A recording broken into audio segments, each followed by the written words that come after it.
শুভ সপ্তমী সকলকে। তো সপ্তমীর দিন সকালবেলাতে আমি মায়েদের সাথে চলে এসেছিলাম, আমাদের পাড়াতেই যে মন্দিরটা আছে, তো সেখান থেকে আর কি প্রত্যেকে স্নানের জন্য ঘাটে এসেছিলো। তো সেখানে আসলে এই পুকুরটা আমাদের ঠিক বাড়ির উল্টো দিকে, তাই তাড়াতাড়িতে কোনো রকম ড্রেসটা পরে আর কি চলে এসেছিলাম।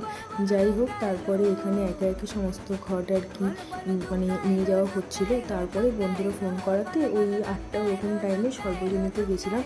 তো ওখানে সবাই মিলে একটু আড্ডা দিচ্ছিলাম। তারপরে ওখান থেকে যখন আবার দোলা আনতে যাচ্ছিলো ঘাটে, তো ওখানে আবার গেছিলাম আর কি দোলা আনার জন্য।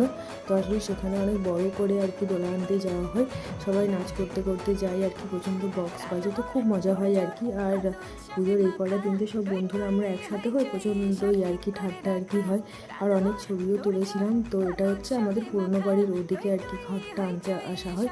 এই পুকুরটাও কিন্তু প্রচণ্ড বড় আর দেখতে কিন্তু খুব সুন্দর লাগে। তো এইভাবে সপ্তমী সকালটা আমার কাটলো। টাটা।